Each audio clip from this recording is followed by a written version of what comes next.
The last scene was with me and Katrina, and it was a very emotional scene, and there were a lot of people that came to watch. I think all the crew came, and there was like 300 people watching, and it was a very long scene.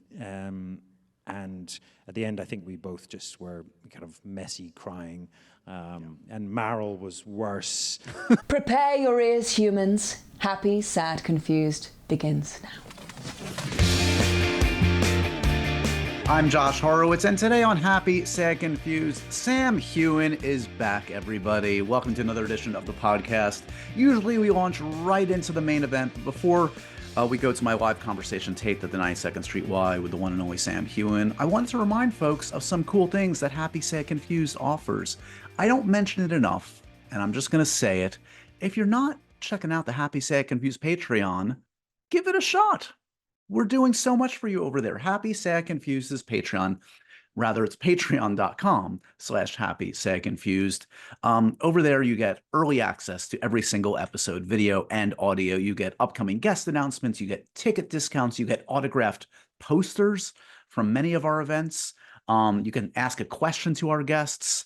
All of that and more at patreon.com/happy, sad, confused. I don't mention it enough, and it's important, frankly, guys, because it keeps Happy, Sad, Confused in business. If you'd been a Patreon member prior to this Sam Heughan event, you might have been able to ask Sam a question. We did offer up some questions. We still have posters, autographed Sam Heughan and Outlander cast posters available. So check it out. Patreon.com/happy, sad, confused. Support the show. We've been going for 10 years. We're going to continue on for 10 more if Patreon keeps us afloat, and you guys are a big part of that. Okay, so the main event today is Sam Heughan. The other reason I wanted to tape record this little intro before you go to the main event is these events sometimes play better on camera than off. Usually they play better, they play just as well in audio form or video form. This one in particular has sections that will play really best in a video format. So if you're listening to this in your ears, on your podcast feed, I love you.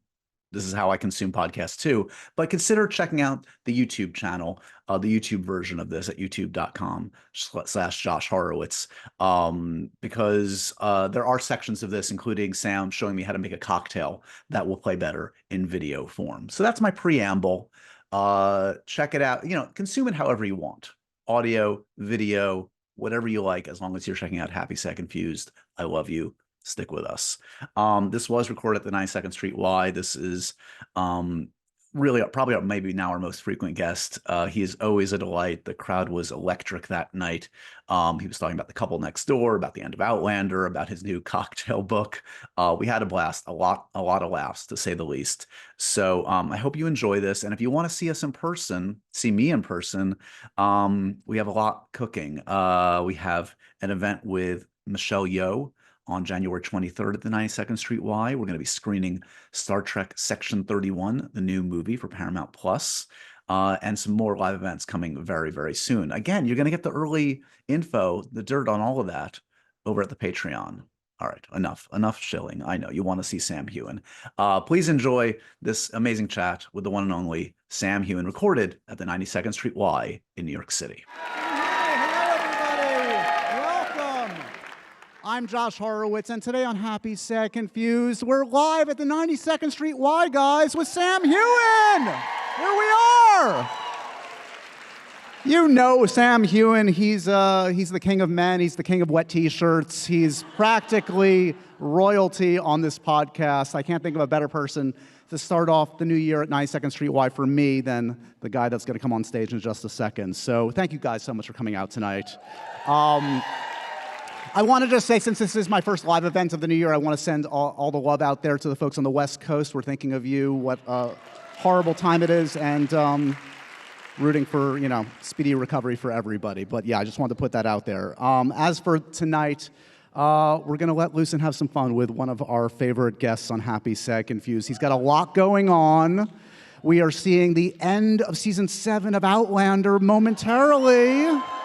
We're seeing the beginning of The Couple Next Door momentarily. This audience in New York just saw the first episode. Did you like, guys? They like. Give a warm New York City welcome, a warm 92nd Street Y welcome to the one and only Mr. Sam Heughan, everybody!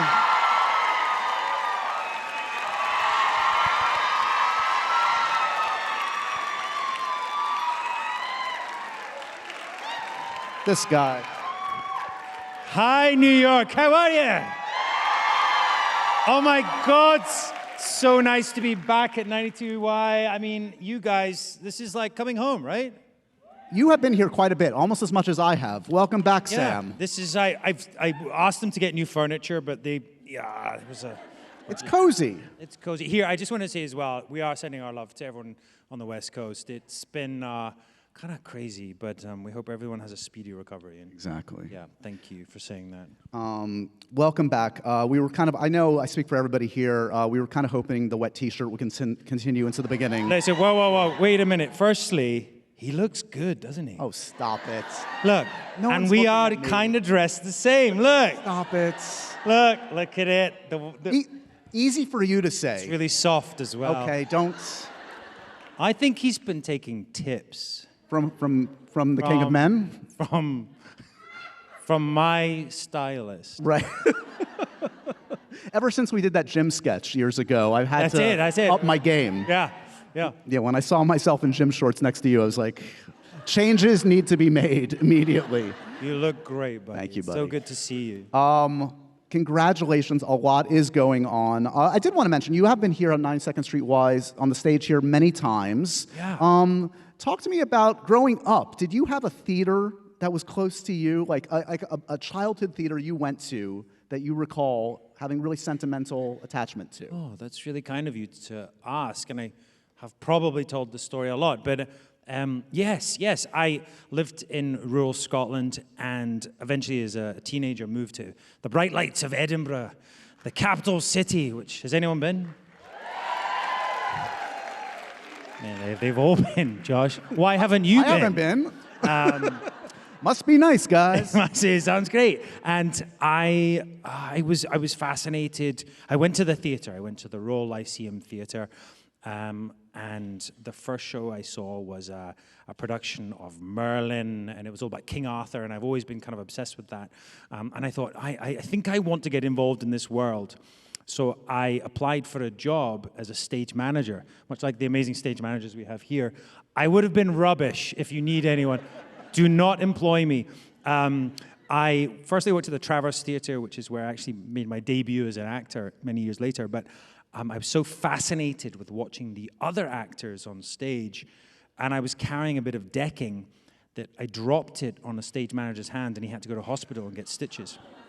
Then I went to the Lyceum and worked as a stage hand, and I had to make cucumber sandwiches because I was so useless. They were like, "What can this kid do?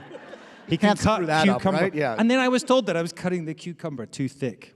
So do not employ me. Thank you. This makes sense. He was cutting cucumbers backstage. I was like, was. we're about to go on stage and do an interview. You're like, no, let me cut these cucumbers. Just wait for the cocktail, Josh. Okay, we've talked many times on many large stages in front of giant audiences. Do you ever get nervous? You seem always very at ease in front of a crowd. Really, no. That's very kind of you to say. No, I just did Jimmy Fallon. Yeah. Which is fantastic. He's on tonight. You should watch it. It was a lot of fun. I think I don't know. I do get nervous, but when I see your charming little face, and I'm like, it just makes me feel all warm inside, actually. You mentioned, thank you for that. I can't say the feeling is reciprocated. You make me nervous. You were at Fallon. Nervous or excited? Combination, all the feelings at once. Is it like a little tickle in your stomach? At Fallon. Yes. Who else was on the show? Did you meet anybody over there? Well, I did meet a very, very wonderful woman. J-Lo wasn't there.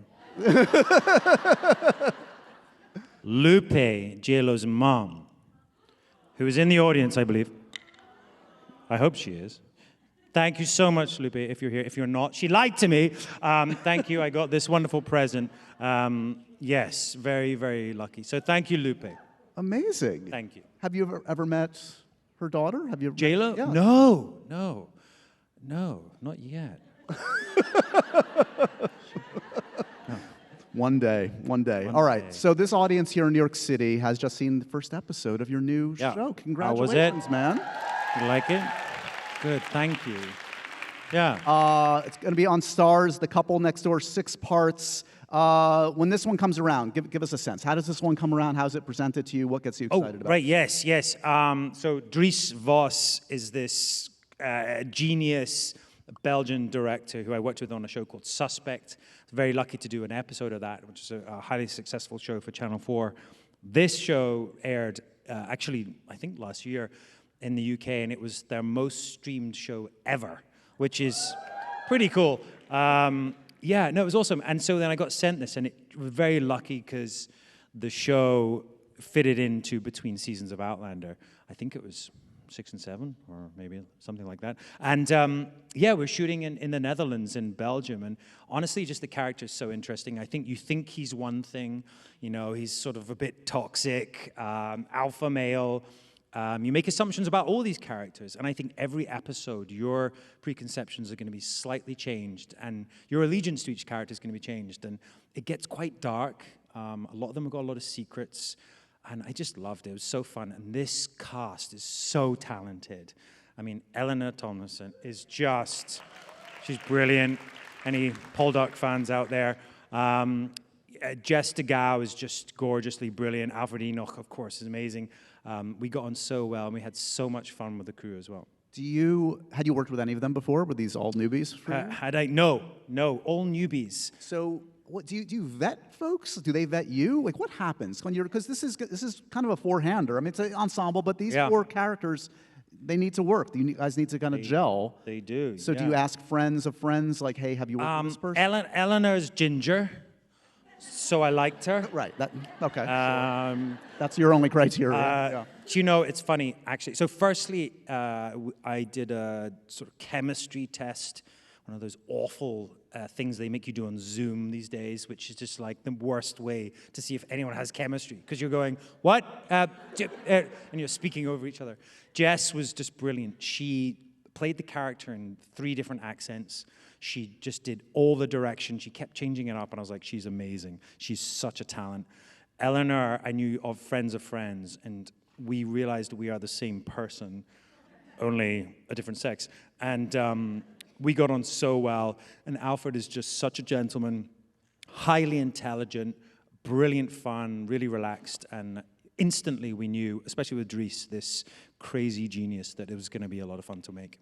I mean, hopefully, you're big-time Sam Heughan now. You don't have to audition all that much, but when you do you prefer a Zoom audition or an in-person one at this point? Oh my God, Josh, I'm unemployed now. That's why I'm here. Give me a job. Stage crew, if you need anyone, I'm Cucumber available. sandwiches. Cucumber sandwiches. I'm unemployed, so I have no idea. I'm very lucky. I get offered some stuff. My manager's here. He shakes his head, and I say, okay, we'll not do that. So yeah, I don't know. Are you a good neighbor? This is a show about two couples, two sets of neighbors. Oh, no, I'm terrible. I'm terrible. I'm the Play one the with music binoculars. loud. I'm the one. What? Yeah. I'm like peeking through the curtains, like what's going on over there? That's definitely I've definitely got a drug dealer near my house. Would you help a neighbor? Would you help me with a move? If I'm saying, hey Sam, I'm moving tomorrow. No, I wouldn't answer my phone or whatever the doorbell is. I'm like, no, I'm not. No, I just realized this. I was doing press the other day. I'm like, I now live in suburbia. So I actually am one of these people, which is kind of weird. So, yeah. Are you a good neighbor? I try not to talk to anybody Yeah. at all. I'm a New Yorker through and through. Yeah, right. It's great. It's perfect. I don't know my neighbors. I've lived Yeah. in the same place for about 5-6 years. Couldn't name one person I live near. But that's what's interesting about this New York. show. Yeah. It's like we're kind of all separated, especially in suburbia, and we were kind of interested, and we were like, what is going on behind that door? And these people are all very on the outside, it's a beautiful life and a beautiful family, but what's really happening, Josh? What's really happening in your house? Where I do want to you- know. You've never invited me. No, we need boundaries. There's so few boundaries left Coming to between your us. house. If you don't invite me, I'm just gonna turn up. Gosh. Where do you stand? Yeah, we could not to Hello. pretend we're not here. There's a light on. We could get massages together, like you What? and your buddy. Wait, what? I don't want to ruin anything coming up in the show, but there's a scene where you and your co-star they get massages together. Yeah, there is. Oh, I made it weird. You're like barging into my apartment. Yeah, but that's a TV show. If we ever get a massage, I mean, we've done pretty much everything else. Yeah. So. Where do you stand on couples vacations? You and a partner, me and my wife, we all go together for a nice couples vacation. I mean, are you inviting me? Where are we going? Where should we go? Nepal. What a segue. Okay, we'll come back to couple next door. But Okay. since you brought that up, Oh. let's talk about Nepal. Yeah. Oh my God, this is like the journey of a lifetime. Thank you. Oh, thank you. You guys know Sam very recently took this trip. How long has this been in the planning? What happened? Give us a Cliff Notes version. God, yeah. Okay. So, I mean, I guess I've always been, really interested by Everest and just the romance of it. I then was supposed to do a movie with Doug Liman directing and Ewan McGregor. Kind of weird combination, right? But and myself, all about George Mallory, who possibly reached the summit in the 20s, and in that time, he went up, in tweeds and with champagne and caviar, which sounds like my kind of adventure. And yeah, he quite possibly got to the top. Anyway, this movie never happened due to scheduling and COVID. However, I met this amazing gentleman, mountaineer called Jake Norton, who's just an incredible man. And we struck up a friendship, and he was like, why don't we just go to Everest ourselves and do it? And I thought as a great way to finish Outlander, because we just finished season 8 of Outlander, I was like, I'm going to go do that to sort of end that chapter. And it was honestly just exceptional. We, very briefly, we did a route that's never been done before.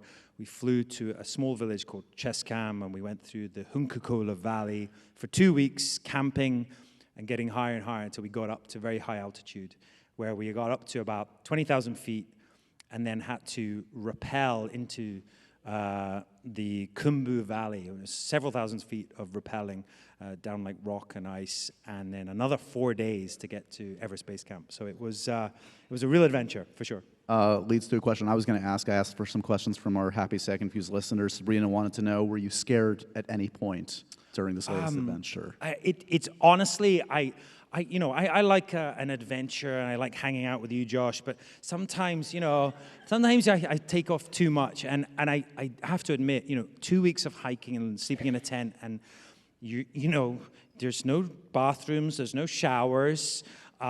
You're sleeping at night where your tent is freezing. And when you get above this certain altitude, you're throwing up, you can't breathe, you can't sleep, you're having the weirdest dreams if you do sleep. It was very, very difficult. And on the last day when we were very high on the Ampulatsa Pass, I watched a couple of our porters go down on these ropes, and I started crying because I was like, what if we lose someone? And I'm laughing, but I'm not laughing. But I was like, this is such a precarious situation. Anything could go wrong here. And actually, Jake went down the Mountaineer, and he disappeared for about an hour and a half. And I was like, what is going on? And they were laying down new fixed lines. But yeah, there were many moments I was like, what am I doing? Where is Josh? What am I doing? I would have died as I was getting my boots on. I would have just collapsed. I mean, even getting your boots on is such an effort. And I have to say a huge shout out to all our porters who were incredible. These people, we were with the Rai tribe, who are kind of lesser known. Everyone hears of Sherpas, but that's actually a tribe. So we had a main Sherpa who had been up Everest 18 times, and they just had amazing stories. But our Rai, who were the local porters, were just so hardworking and incredible. And we got invited to a wedding when we were in their village, which is just such an amazing experience. And then the whole village turned out. The whole school did this ceremony for us, which lasted about 3 hours, because everyone in the village wanted to make a speech. And Big Outlander fans. Big Outlander Who fans. knew? Yeah. Can't really heard of Outlander, and their English wasn't so great. But at one point, I did hear them introduce me, and they said, among other things, that I had 4 million followers on Instagram. And I think that was for them, The currency of the day. that's yeah. it. I reached fame at last. Did you document this at all? Is this going to be something? I did think about it, and I'm still not sure. I mean, I thought about maybe a book or something, but honestly, I felt like I wanted to do it for myself. And, I was tempted to text you occasionally, but honestly, there was no reception. We got, for 2 weeks. It was actually glorious. All right, so that sounds like an amazing, and the perfect thing, as you said, coming out of an epic 10 years of Right. Outlander. Yeah. Amazing.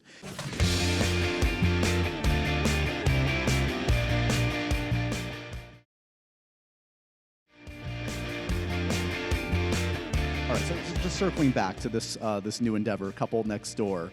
When you switch productions, like when you get on set of Outlander, you know the deal by now. You have What's the in here? comfort of knowing everybody. Do you get butterflies when you start a new production with a new gang? Yeah, absolutely.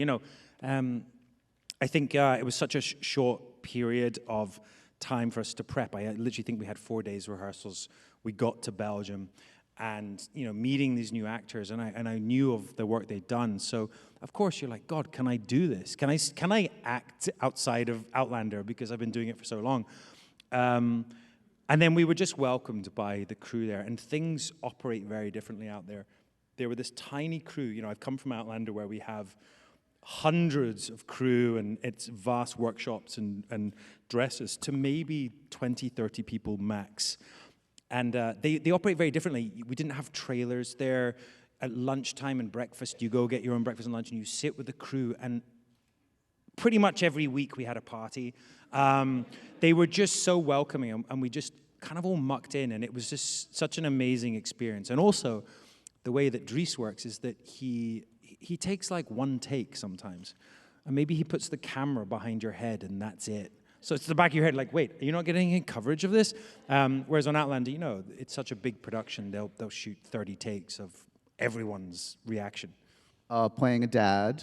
Do children like you, Sam Heughan? Children can't see much of your work. I mean, do you remind the child, like, I played Batman once, trust me? Do you know what? My first scene of the whole show was with, I think his name's Noel, and he's a partially deaf actor. And that was our first scene, and it's Danny's sort of trying to create a bond with his son, who he's not very close with. And we were in this bowling alley, and it was such a beautiful scene, and it's really hard because, they're both trying to communicate, but they can't communicate, and they're trying to get close. Anyway, as soon as we called rap, me and Noah went off, and we were like bowling, and we sent each other gifts, and I got on really well with him. And the other kid who was playing our son as well, they were just such great kids. So I guess they like me. You're a big kid. Maybe. Would you rather? I text Robbie a lot, who's on Outlander. Yeah. He's Fergus and Marsley's son. He texts me a lot because we bonded over Lego. Yeah. Is Lego a big part of your life? I didn't realize this. It is. Yes. I wonder if you could get a little Lego Josh. That would be cool. Be wonderful. Wait, so how do you? I have so many questions. Yeah. Is there Lego in your home? Yeah, quite a lot. How often do you Lego? Never. Is Lego a verb? I don't know. To Lego. Lego. I've got a Lego R2-D2 that I started years ago, and it hasn't even come anywhere. I've been sent by fans. There's R2 here. Been sent by fans lots of Lego. It's been it's something that I grew up with as a kid, and probably weird kid that's on his own, playing with little plastic figures, talking to them, much like you did. He doesn't probably. need that. He's fine. What did you play as a kid? There was some Lego. There was, Did you just video talk games. to yourself in the mirror, like, hello, I'm interview gonna be yourself? strong one day. Yeah. Hello, Mr. Harrison Ford. What do you have to say? That kind of thing. Nice to meet you, kid. Basically, what I do still to practice. Yeah. Would you rather do a scene on a motorcycle or on a horse at this point in your career? That's a good question. I was asked that yesterday, actually, Josh. So you're behind the. But good question. No, thank you. Dang. I think I love motorbikes, and that's partly also a draw of the show for me. I was like, oh my God, I get to ride a bunch of motorbikes. And Danny's motorbike is the bike that I always wanted. It's his BMW R90, and they got it for me. I'm like, yes. And I went out on it, and I was like, I'm gonna kill myself on this bike. It's terrifying, so didn't love that. I think there's too much to think about on a motorbike. Normally, when you're riding, you don't think so much, but I don't. But when you're acting, you got to talk and hit a mark and whatever. And on a horse, if you've got a horse like Sleepy or Jack, then you never need to think because they just do it for you. I mean, I would put this show in kind of like the box set of like, you know, The Big Little Lies, even White Lotus, like basically anything that Nicole Kidman's done the last 5 years. She does like 2 of these a year. Right. Is that your bag? Like, do you watch those shows? Are there any of those like your favorites? Yeah, or True Detective, is that what you're saying? You know, things like that. Yeah. Like kind of like sexy adult drama. Yeah. Like stuff that like kind of like, Yeah, I do, yeah. I'm basically following Nicole Kidman around. And I was asked if I identify with a baby man? No. Baby girl? Baby girl. And I had no idea what that was, because I was in Nepal. I couldn't see it, Right. but I will. You've been watching anything? Have you caught up with anything? It's been really, I was in Nepal, and then I went to Switzerland. But yes, I went to the cinema twice in the last 2 weeks. Okay. Saw Wicked. Great, loved it. And I actually went to see The Lord of the Rings, the extended version. Yeah. So on brand. Wow. I know, sorry. I was like, it came on, I was like, yeah, I'm going to go see that. Of course. So wait, was that your first Wicked experience? It was. It made me realize I really want to go see it on stage. So while I'm in New York, 100%. You'll take me. Thank you. I'll go. Yeah. Cool. Sing us a little Defying Gravity. We'd love to hear that beautiful voice. Yeah. We could do a duet. I could be. Yeah, Which you one's dance. Linda? Which one's Elphaba? Well. Glenda, right? Hair flip. I need more hair to Right. do the thing. I kind of think that might be the next sketch. We're gonna work on that. We're I can workshopping see in front of that. all of I you. love that. It will surprise no one to know that there's a little sexy time in this show. Yeah. Yep. Fair to say. Fair to say. We've come a long way in the way we approach these scenes. I know you've talked about this with respect to Outlander. Take me back all the way back in your career. Do you remember like the first kind of intimate scenes you shot and what it was? Oh, of the show. Yeah, just Josh, now we're getting into it. all right. Take me. All right. Yeah. And just like how far we've come in how these kinds of scenes are depicted at the beginning of your career versus now. Yeah, I mean, 100%. I mean, actually, going back earlier, Josh, no, my first ever job in the theater was about a young man who's sort of coming of age, and there was an intimate scene.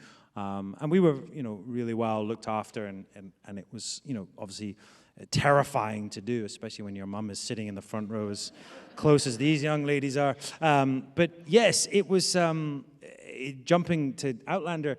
It was a completely different industry 11 years ago, and I think Stars itself, had a different ethos, and so yeah, we've come on a real journey, and I think Jamie and Claire have come on this incredible relationship that has developed over time. And going into, I guess, The Couple Next Door, I'd met Vanessa Kofi, who was our intimacy coordinator. I'd met through my drama school, and I invited her to Outlander, and then she came with us to The Couple Next Door, because, I don't know, how does it work with 4 people? I mean, you tell me. It's complicated, right? So yeah. Logistical questions. It is. But she also, because we were in Belgium, as I said, and we're working with a small crew, and I guess also they had never really worked on scenes like that. So it's just really helpful to have someone there to make everyone feel comfortable, to protect everyone, and to also like explore like how do these characters interact. When you think back to shooting stuff early in Outlander, before there was an intimacy coordinator, like do you shake your head like, oh my God, I can't believe we didn't know to do this in that way that would have made everybody a little bit more comfortable? Yeah. We didn't know what we didn't know. Yeah, I mean, look, there's probably, there's a rawness to the first scenes in Outlander, but that's not just about the way it was shot. It's also just about the relationship. When you start a relationship, there's a lot of lust, right? There's a lot of passion, and I'm not saying Jamie and Claire have either lost their passion or lust. If anything, it's got better. It's just, as you get to learn and love someone, you understand them more, and you accept them for who they are, and you love all of them. And I think, so there's hopefully a difference in those early scenes to the later ones. Of course there are. But yeah, did we know any better now? I mean, I do feel more experienced in those scenes for sure. What's the, besides Outlander, obviously, what's the sexiest movie or TV show of all time? Of all time? Besides Outlander, besides Star Trek The Next Generation, which obviously is number 2. Or the Rings. Galactica. Yeah, exactly. Sexiest TV show? Either way, you could TV or film, however you want to do it. God, I don't know. I'm not even saying this. I'm not saying it. You're saying it. No, what's yours? If I say one or two, will you say one or two? Yeah. Well, I mean, I came of age in the 90s when there were kind of like the Basic Instincts and all I of was going to that. say Basic Instinct. Well, I watched it far too young. Sorry, Mum, but I did, and it was fantastic. Weird how you watch those movies now, and you're like, oh, it's kind of, Of a time, yeah. Of a time. Yeah. More recent years, something sexy. I mean, you're right, Nicole Kidman has done some really amazing stuff. And True Little Lies. Big Little Lies. Big Little Lies. Yeah. That was super sexy with Skarsgård, wasn't it? I mean, Yep. Really hot, but terrifying as well. And I don't know. Any favorites out there? Oh, of course, Outlander. And The Couple Next Door. X-Files? Got Gillian 500 Anderson. different answers. Game of Thrones. Wow, okay. All right. One to grow on. Shooters. Lucifer. You opened this Pandora's box by Sorry. putting it to the audience. For The the record. Bodyguard?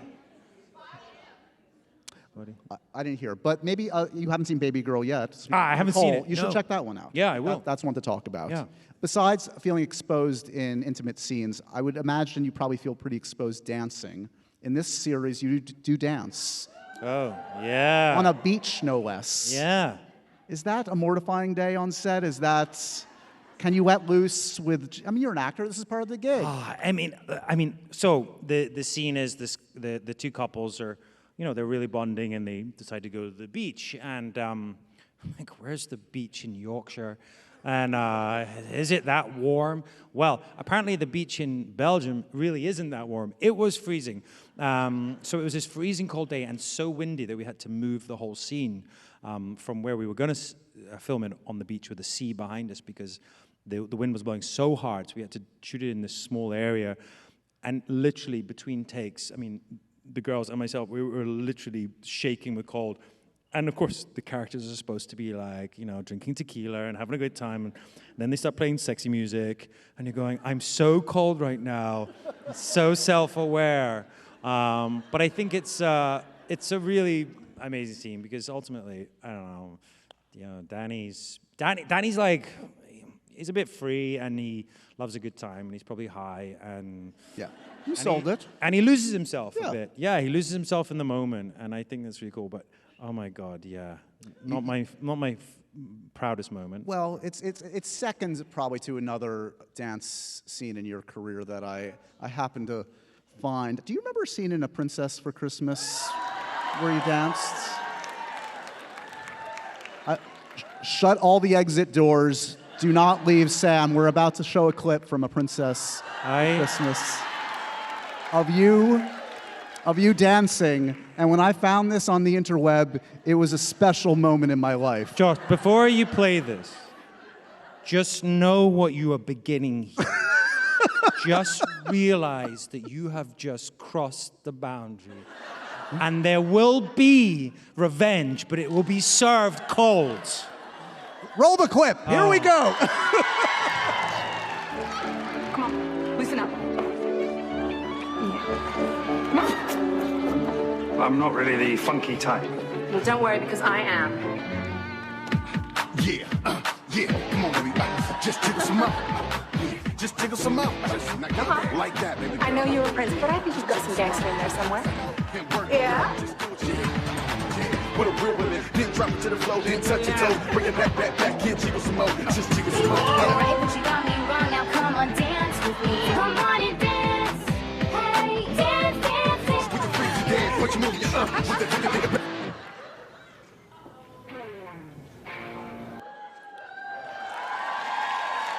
Yeah, I'm pretty happy with that. I know that. Actually pretty good. Yeah. I know that felt like 6 hours. It was only a minute. A minute passed, but it was like Interstellar. There was no sense of actual time. Yes, yeah. Yeah, it did go on for a while. Fond memories of that? Oh boy, you really. Do you have anything to say? Look, I mean, it's funny, isn't it? Like, there are a few movies out there that, or things I've done in the past, in your early career, when you're like working as a jobbing actor or working in a bar, and then they're like, hey, do you wanna be in this movie? And yes, I will be in this movie. And actually, I loved that. I had a great time. And that was in Transylvania in Romania. Katie McGrath, who's a great talent. We had a good time, and I think I'm a pretty good dancer. Yeah.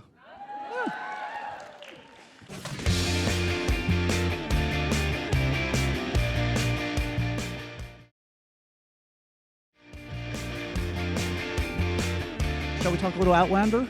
Yeah. Outlander. I'm just thinking about ways I'm going to get you back. It's going to be so good. No. Season 7, second part of the season. We are careening towards the finale.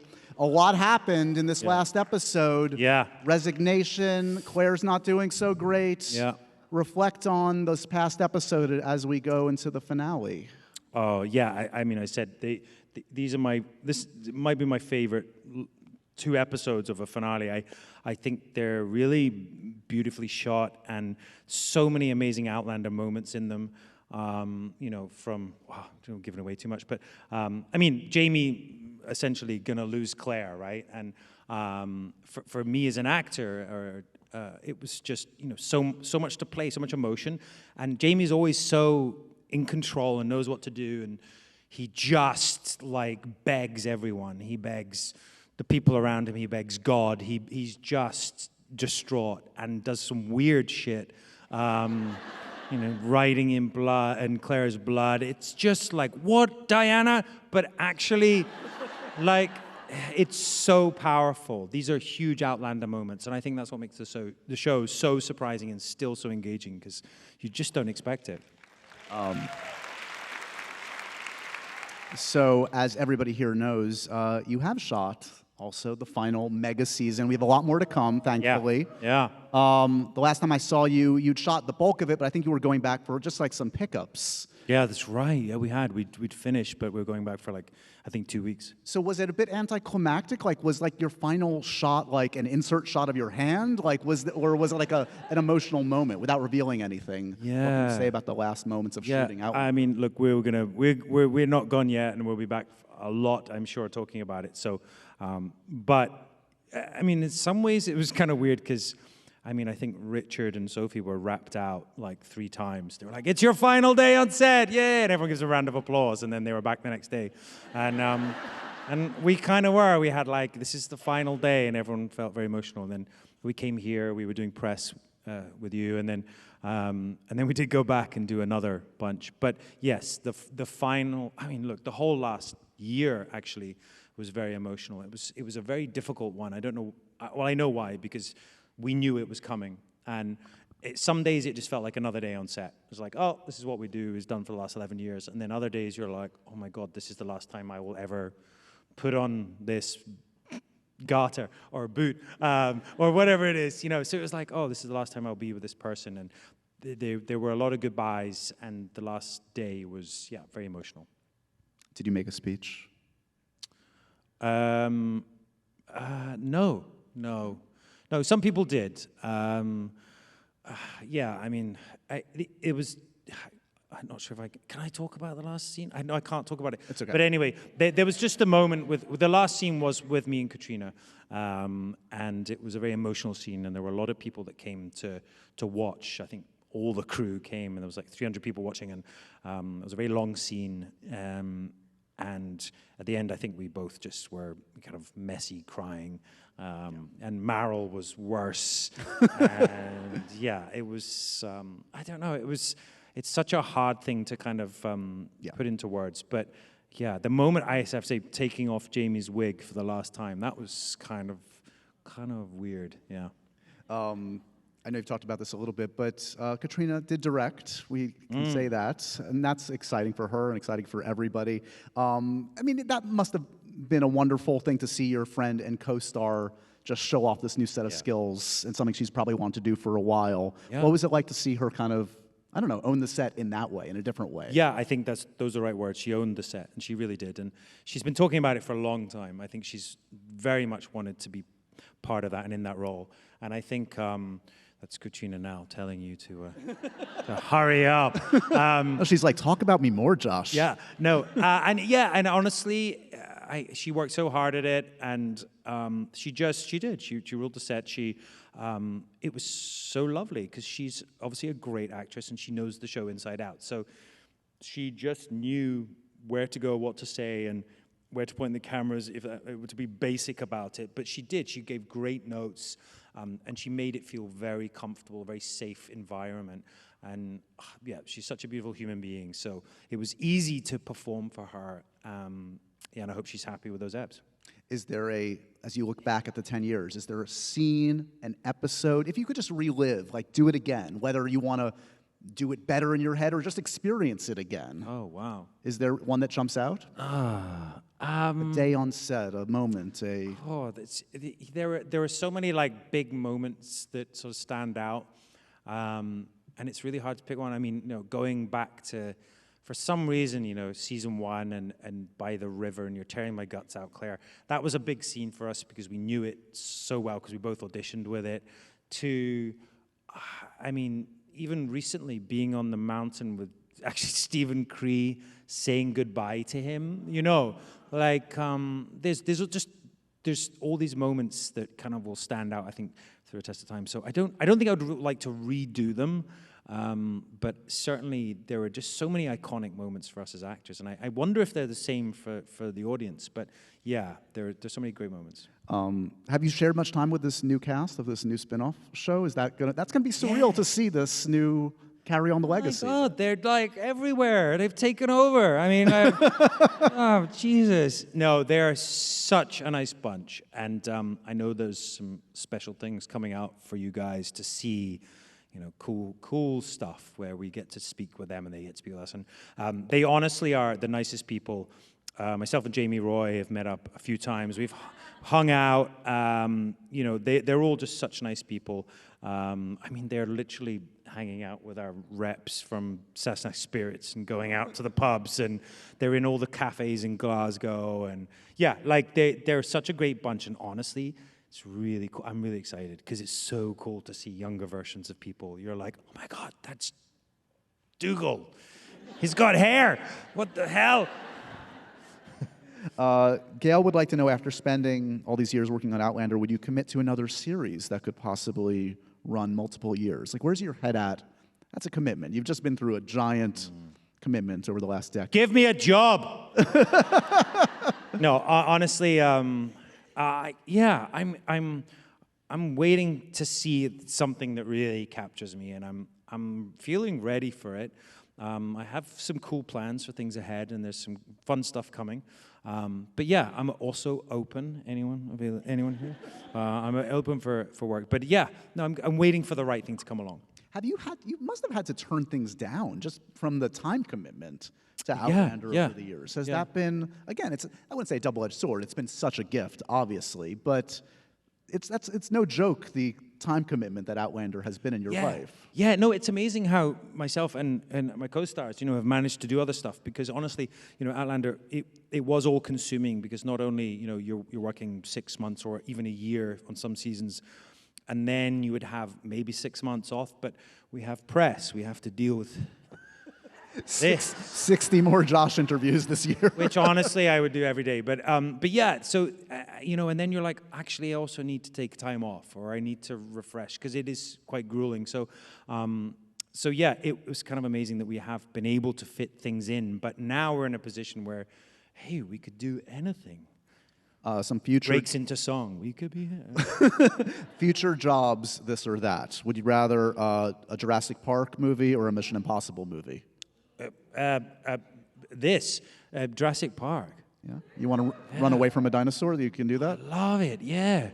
Love Jurassic Park. I actually watched the first one again. Yeah, recently, and it stands up. It's brilliant. Barbie 2 or Gladiator 3?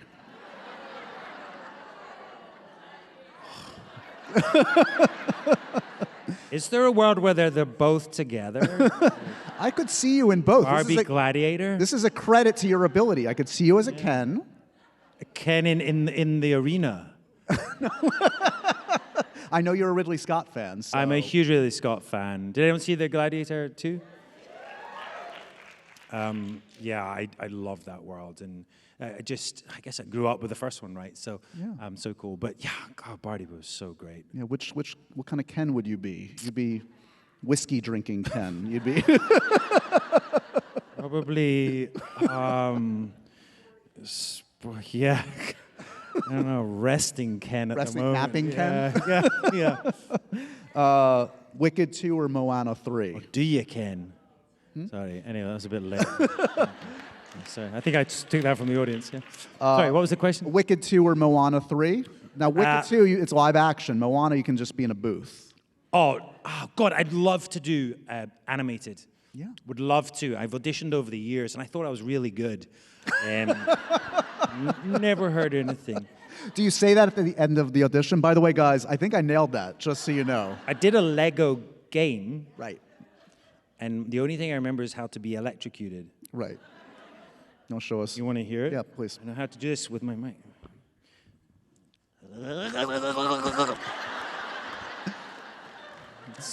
Need some practice, but it's getting there. I would like to thank you for that gift that will now live forever. Slow it down, repeat it, do whatever you want with it. You're welcome. That one's for free, guys. There's a special gift.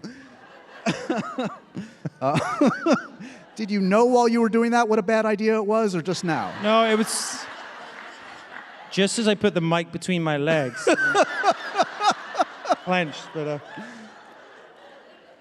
And Marvel or DC? I've been waiting years for you to ask me to do that. Marvel or DC? What do you want? Wow. They want you to do Marvel, but what do you want? Jury's out. They can both come. Okay. Calling. Let them fight for your Let services. them fight between skyscrapers. Yes. LB wants to know, you've mentioned in the past theater, something you might pursue when Outlander ends. Here we are. Outlander has ended. Theater? And I'm in a theater right now. This doesn't count. There may be a theater show in the works. Maybe. Wait, yeah, thank you. I was going to ask that. Where?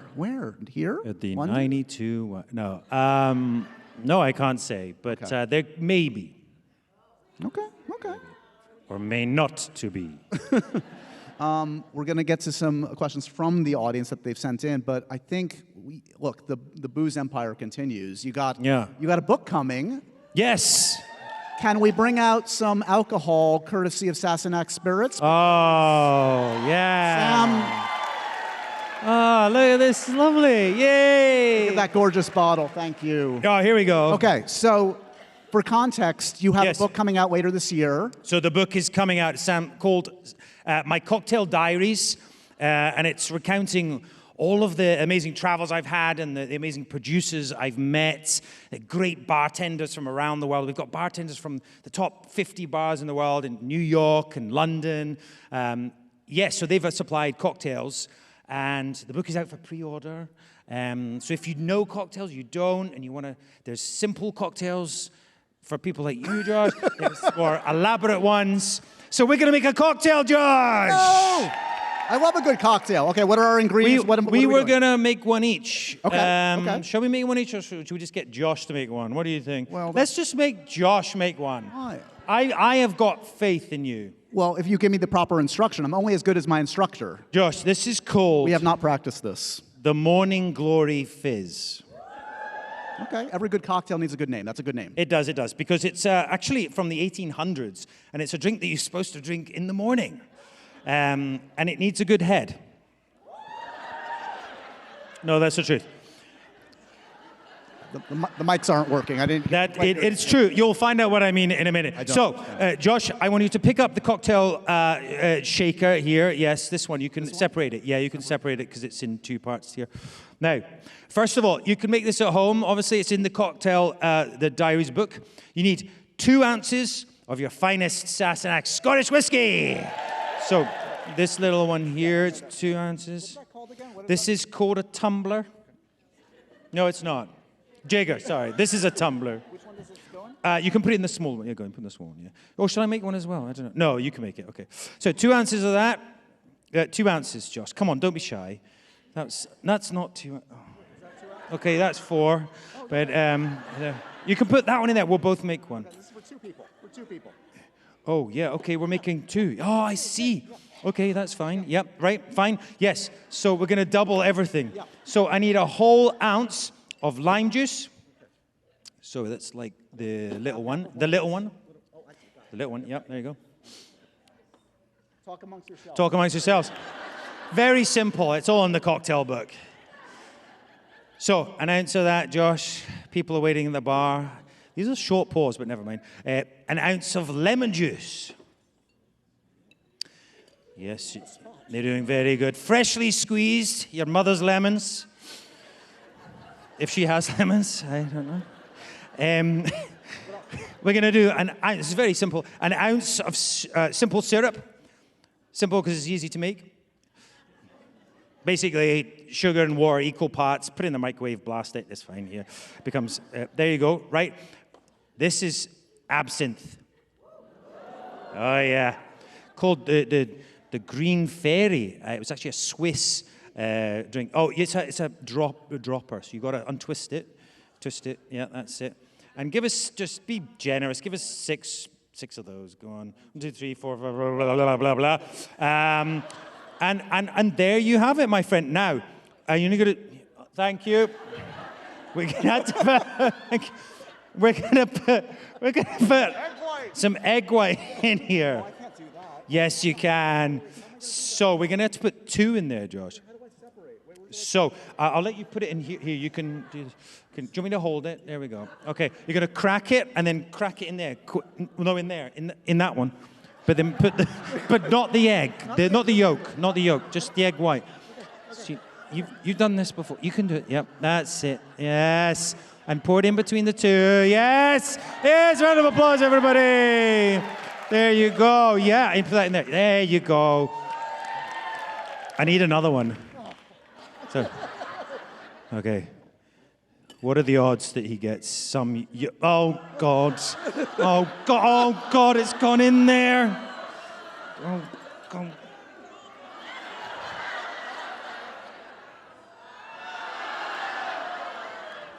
We got it. We're good.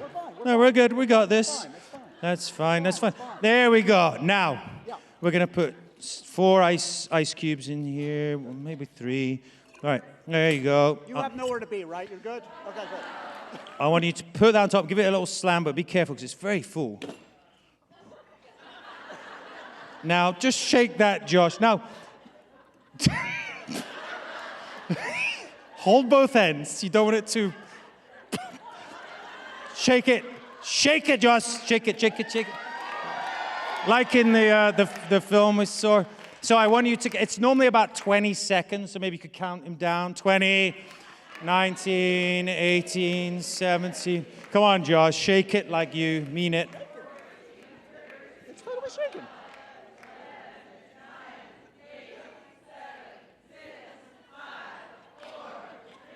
2, 2.5, 2. How are you guys, by the way? Are you going anywhere? Keep shaking, Josh. Hey, anyone go anywhere nice tonight? Okay, all right. Yeah, I'll let you do it. Okay, you did very well there. Okay, you now need to. Yeah, that's good. Yeah, you're doing great. You're doing well. Yeah, beautiful. Round of applause. Beautiful. I want you to strain this into your glass. I'm going to hold this up so you guys can see. Strain it. Take your grubby hands off of it. Come on. Let the people see it. This is doing. You're doing very. Yeah. Well, it's actually 2. Yeah, we're gonna do. Yeah, go on. Do. Yeah, do that, and then we'll do that one. You're very good at this, Josh. We could take this on the road. Oh. Let's pull that one in there. There you go. That one's in there. No, we'll just do one beautiful, beautiful one. And then, now, I want you to get some soda water. This is very simple. Open that.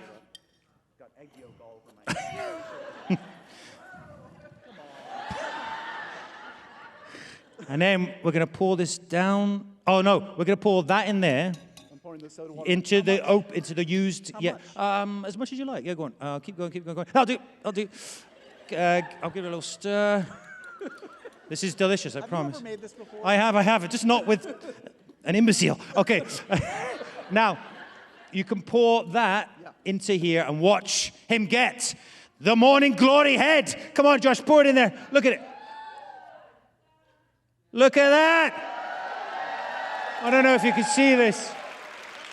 Look at that. That is beautiful. And then you're supposed to drink it for your morning drink. So there you go. Cheers. Slanger. Oh, well, I'll tell you what, I might give you a little spray as well. Here, there's some absinthe spray because this will... Well done, Josh. That's really good, actually. Well done, mate. Besides the egg yolk on my hands, it's delicious. He's done very well. It's delicious. Well done, Sam. Well done, mate. All right, guys. Wow, there you go. I'm exhausted. I'm exhausted. It wasn't that hard in rehearsal, but... It'll be easier for you with your book. Don't worry. Sam will come over to your place after you order the book. He'll teach you how to do it. It's, it's a good one. I mean, it's from the 1800s, and there are a lot of cocktails in there as well that are classic cocktails, which are from, some of the oldest cocktail books ever published. So lots of fun and lots of things to make. Love it. I'm pre-ordering mine because I know you won't send me one for free. I'll send you some eggs as well. Perfect. Okay. You answered the happy, sad, confused, profoundly random question, so I had to give you a few new ones. Yeah. Just for you, Sam, do you have a favorite video game of all time? As a teenager, and you probably don't heard about this, but I started playing Red Alert in a internet cafe. We used to have these things called internet cafes. You wouldn't know what they are. And I made friends with people. I started playing in competitions, and I won. And then I got a job in an internet cafe. So I was teaching people how to use internet. And I would sign... That's the new book, How to Internet by Sam Heughan. That's the next one. Yeah. So my general spiel would be, this is the internet. It's like encyclopedia. You can sign up to Hotmail. You can get an email address. If you Google, you can Google. And then I'd go play Quake. And I play Quake quite a lot. But these are kind of retro games, yeah. But I did play them quite a lot, yeah. What's the most common complaint on a set from you? This is really coffee. Coffee, more coffee. Where's my coffee? Yeah, I just it's a necessity, I think. And if there's not good coffee, I do kind of I can't think. Right. That's Graham with getting hangry. You get coffee. Graham with lattes, me with Americanos. Yeah. Silliest you've ever felt in an audition. In your past. My God, so many. Go to the dark place. What's the... a musical, Mamma Mia, audition. I think I've told about I had a tash at the time because I was playing a Noel Coward play with Will Young, and I had to sing the song, and I can't remember the song at the moment, but I was told I could transpose it down an octave because I couldn't sing that high, and I walked in and they said, no, you have to sing it. And it literally was not a good sound. It was like... And finally, very apropos for our conversation earlier, what's your go-to dance move? Do you have a go-to? Yes. After a couple of these morning glories... Are you first on the dance floor or last on the dance floor? If you're at a wedding, if you're at a friend's party? I'll tell you, if I'm at a Cayley, which is the Scottish traditional dance, I am first up and last down because I am there all night because I love them. And but if it's modern, kind of a club or something, I'm a little awkward because I just don't know the songs. We covered a lot of territory, my friend, today. did. We did. Couple Next Door. You guys are going to spread the good word, right? Amazing new show on Stars. Obviously, I don't need to tell you guys, the end of season 7 of Outlander coming. Check it out. And of course, don't worry, we have lots to talk about because there's going to be a lot of episodes. Season 8 coming at a TBD date, unless you want to drop it right now. He's not. Yeah, I would lose my life. No. Not to mention a maker of delicious cocktails. Thank You for made this, and it's really delicious. It's so really cheers. good. It's really good. No, you messed it up. Anyway. Sam Heughan, the one and only, the legend that is. Thank you, my friend. It's good to Thank see you, you. buddy. Give it up one more time, guys. New York City. Sam Heughan, everybody.